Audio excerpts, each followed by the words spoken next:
knowing that you need to do something more? Yeah, I think that everybody has, at this point, kind of figured out their designated roles on this team, but I've always known that if more is needed from me, there's always more that I can give in terms of like a scoring perspective or rebounding. I feel like we all balance each other out really well. So if one of us is gone or someone needs to step up, like everyone has it in them to do that. I mean, obviously, you seem pretty comfortable in that number 4 in the 4 position. I guess how has the team kind of quickly learned a new offense, a smaller offense? Like, has that been a transition this late in the season? Yes, but it hasn't been anything super complicated. A lot of our actions, I mean, people who are at the 4 spot, you don't have to be 6 foot and weigh 175 pounds and be this big, strong person. Like, you can be a 3 guard or a 2 guard that can run that same action and be just as effective. We definitely have kind of spaced a little bit more just because our smaller guards can shoot the ball really well as well. But we still are finding our way to get to those actions and things, but just have thrown a few new things too. I know Aaronette, she had a couple, that stretch against UCLA and TCU, maybe not her best games, but since then she's been playing really well. Has she gotten more aggressive, or has she maybe gotten used to the system more this late in the season? Yeah, I think so. Even though we've repped it so many times and we're so far into the season, like whenever it's your first year somewhere, you're still learning and you're still trying to grow and develop relationships with your teammates. And I think at this point, everybody knows how Nettie wants the ball. I think we've done a better job of letting her settle for a second. There are some passes that we're coming off the ball screen. We're like, okay, Nettie, go get this and go finish. But I think we've put her in better position to be able to make a play and go score. How meaningful was it for y'all to put a good lead on Colorado so that you and some players are probably going to have to play more over the last few games are able to get a little bit of a breather and, cheer on some of your other teammates out there? Yes, no, that's always the best whenever we can get up early and take care of what we're supposed to do early. And then whenever you see someone like Wise come in and straight away she scores, and then have the rest of our bench come in and be that impactful too and be able to not only – like have fun, but maintain a lead and try to do things the right way. I think that's really fun and special that we have so much talent on our team that we can do that and maintain a win like that. In the game in Boulder, Jada, pulls up from midcourt with about 4 seconds left and drains a midcourt shot. Take us into the bench as y'all are coming back right after that happened.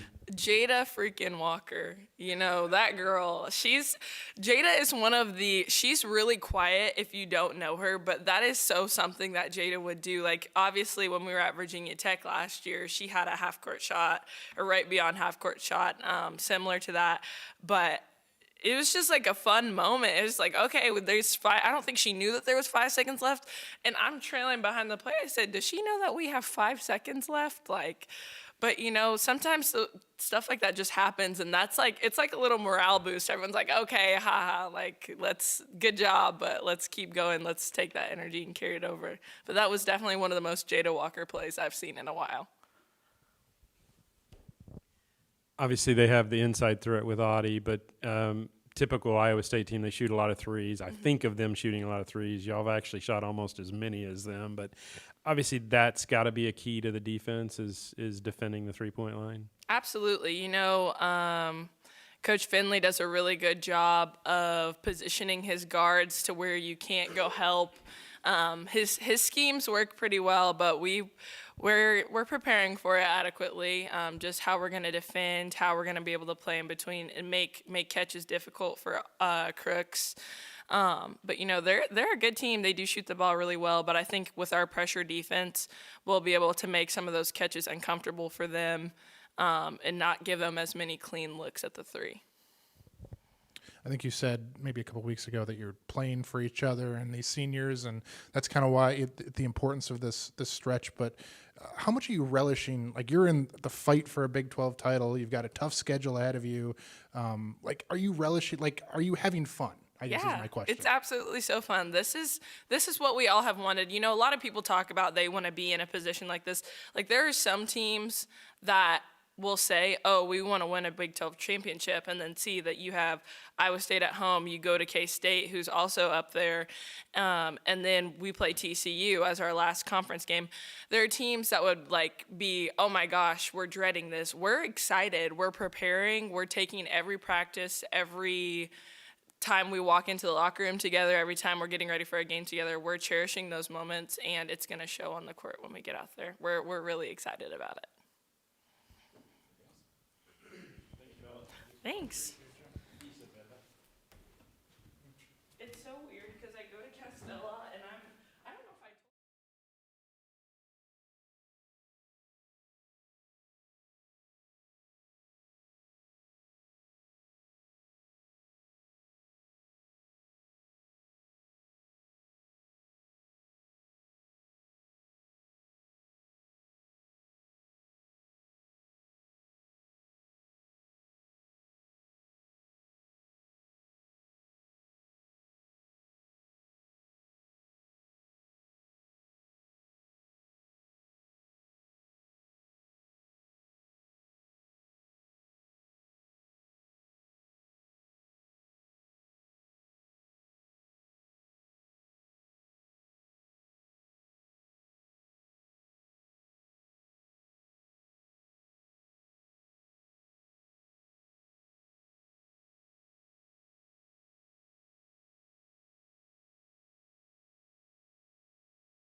What is Bugs' injury, and how long do you expect her to be out?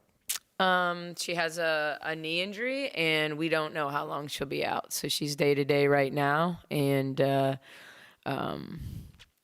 it's hopefully it heals quickly. But not season injury. It is not season ending. No, I guess we hope. Right. At this point in the season, learning a new offense, maybe getting more guards in there, a small ball offense. How much of a transition is that, and how do you think the team is adapting? Yeah, I mean, with Bella, we don't have to make changes sliding Bella over there. So, for the most part, the offense and having the ability to play small ball is really driven by how much Bella's going to play or not be in the game. And so saw it a lot against Colorado simply because when you get a lead, it was a chance to rest Bella. But we're talking about 10 minutes a game most of the time. I mean, Bella's probably going to play anywhere from 28 to 32 minutes. And she may have to play more, at times. But the goal was to say, okay, when we knew we had lost Bugs for the Utah game, Bella, we rode Bella for 39 minutes and 30 some seconds. And so, knowing, going into Colorado, 3 games in 6 days, the type of games we were going to be playing, the opponents we were playing, we knew that would be not realistic. So having a plan for when Wise is at the 4, and she really was the only one that played the 4, but we kind of trained Yaya and Wise to play that spot. But because they played together so much, in those minutes, Wise really played the 4. So is it hard? No, not really. In some ways, it's not like we're reinventing the wheel, just trying to put players in position to play to their strengths. We certainly ball screen, but we're not going to ball screen with, a 5'8" guard. So, just being good at creating space and ball screening with our 5s. And we see a lot of it all season long. And so just kind of tweaking it to our personnel. I guess that kind of explained it, but you only had like a day or two to really kind of do anything. Right. Did it help that you had that time, and did you just go back to that, or was there more tweaking in terms of? Yeah, no, we didn't. Certainly, look, Bella was our backup for Bugs, and so she doesn't get nearly as many reps because as a starter, when they're doing things together, Bella's usually playing the 3 and Bugs is playing the 4. But we make Bella know that position, and in fact, I've said this before. I'm not surprised Bella has thrived the 2 games she's played it. It's her natural position. It's both their natural positions right now. And, we just kind of utilize them differently, playing them together. And because of Bella's 3-point shooting, plays on the perimeter a little more than Bugs. But both are at their best, in the middle third, in between the lane lines. Bella loves to trail and shoot 3s. She likes to pick and pop. So I think for her, it's actually very, very comfortable to play the 4. It's just not comfortable for me to not have the luxury of having Bugs and all the things that she does for us. But I don't think that Bella isn't an elite and is an elite player or can be an elite power forward. I think the question just becomes, it shifts everything else for us. So, we had 2 days to prepare for Colorado, and I spent a lot of time trying to figure out how to implement.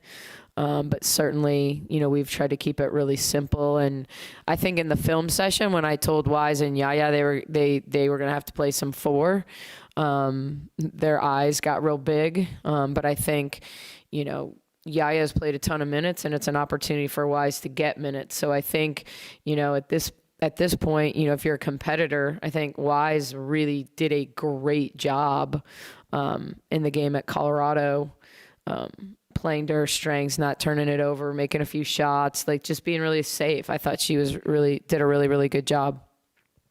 What are some of the challenges that Iowa State will present? Crooks, Brown, and Ryan, and then you put a bunch of 3-point shooters around them. Bill is a really, really elite play caller. They're really good in the tunnel when you have someone that can play inside, outside, like Addie Brown, whose game has, I think, continued to develop this year. She's better off the bounce than she was a year ago. She's playing to her post up against mismatches a little bit more. When you switch on her, Crooks, is finishing better over her right shoulder this year, not just her left shoulder. She made tough fadeaways on us last year in the Big 12 tournament. But there's a simplicity about how they play that's really effective. Emily Ryan takes her time. It's hard to rush her. She does a good job with her size of using her body to create separation and space. And then they space you everywhere else. All the guards that they play are, in particular in conference play, and more recently the last 5 games, Jackson has shot it well. Jones has shot it ridiculously well. Harris is an elite 3-point shooter. Hansford started making some. So you start talking about like what they do. Those kids aren't shot creators, but those 3 in the middle tunnel create shots for the rest of them. So really, really balanced that way, even though you focus kind of in some ways on the big 3, you can't let those 3-point shooters get going. Harris can make 5 or 6 in a hurry. And then, last year, like we just couldn't shoot them out of the zone. Like they pretty much, they started kind of in a box and 1 on us up there, and they got out of that really quickly. And we made some shots and had leads in both games coming down the wire, but just didn't make enough shots to ever break the game open. And so they really never had to play us man, which keeps Crooks, around the Big 12 logo all game long or lower. And it's, if you can't move her around, she's really, really effective defensively protecting the paint. I guess since the UCLA TCU stretch there, I feel like Nettie's been playing really well. What's gotten into her over this last stretch? Is she being more aggressive? Is she just handling the system better? Like, what's caused this uptick for Nettie? Yeah, I think, I don't know that I can say there's one thing. I think sometimes, there's a sense of urgency. You come down the stretch, you're a senior, this is it. And you start your career and you think it's going to be a long time, and then you blink and you've got 7 regular season games left, which is kind of the point that we really started to talk about that. So I think there's been a sense of urgency for her. I do think, we've challenged her, and gotten to know how to coach her better and how to listen and also push the right buttons and, challenge her. I thought in the Colorado game, she got on the offensive glass better than she had been doing. And what was that, being back at Colorado, and just that motivation? Was it losing Bugs? Because Bugs is, our offensive rebounder. I thought she really stepped up because of that. And, I wanted to let her play out and get a double-double in the 4th, but Crooks is a pretty formidable opponent, and so is Aoka Lee. And, we're going one game at a time, but when you think about the tightness of this stretch, resting people when you can was more important than, statistics. You talked about Weiser a little bit. The minutes that she played, and I know you said something after the game about that gives you confidence. Is she kind of earned that now, where she, particularly with the rotation now with Bugs out, does she earn more minutes, I guess? Yeah, I think it's always going to be situational. It's game to game. What I can tell you is Wise made a ton of strides as the season went along. When I think about where she was at in June, and then she went through a lull, which happens a lot with freshmen, with players that aren't like a regular part of the rotation. They almost hit this check out point, and they're not meaning to. And it's not that they're not showing up and competing at practice or having bad attitudes or anything like that. She's been awesome. But I think there probably was a realization the more Aaliyah was playing that her minutes were really limited, and I think there was an understanding of that.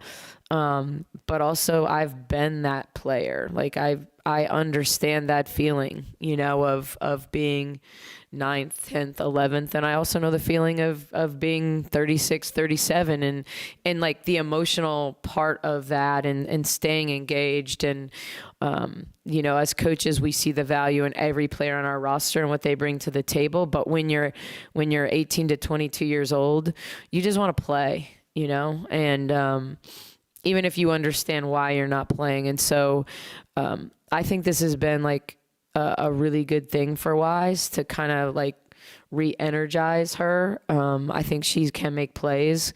I think she's got a bright future here. But I think, in particular, just the depth that we had at the guard spot, she was starting to see fewer minutes and we were using her more situationally defensively.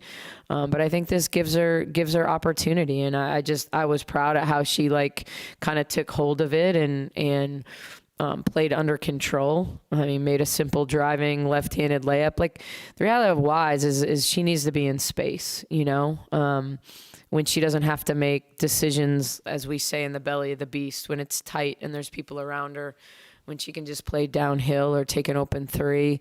But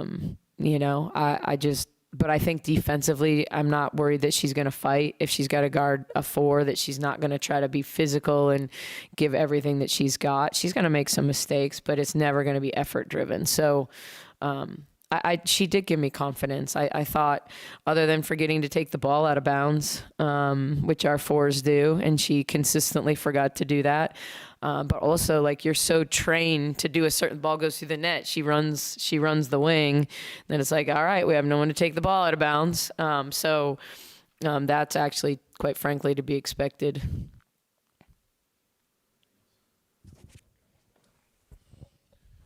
You talk all the time about the players. This is basketball. They should be having fun. As a coach, are you having fun too? Like in this tight, everything's tight. You're in a good championship. question. I wish I could say. I mean, every team you have to figure out. I like when our team is loose. I know they play their best when they like don't feel the pressure and the weight. I'm always gonna feel it. I don't think there's been a day I haven't felt immense pressure to be successful here. But I also am like a hardcore competitor. So I like being in a situation where we have to win out. I like figuring out. I don't like losing bugs. In fact, it's those are like the worst parts of my job. But then I'm also motivated to figure out, okay, now what? What do we do now? Here are the simple things we can do. Here are the more complex things. Here are the advantages we have. Now here's what we got to cover. So that's motivating to me. But we want to win a conference championship, and we've put ourselves in a position where we're in control of that. So does that mean you're also 2 losses away from not having a double bye? Yes. I think that's the reality of this league and the quality of teams top to bottom in this league, but also quite the strength of the top right now. But yeah, it makes me not sleep at night. But someday I'll retire. Yep. There's your headline. Someday she's going to retire.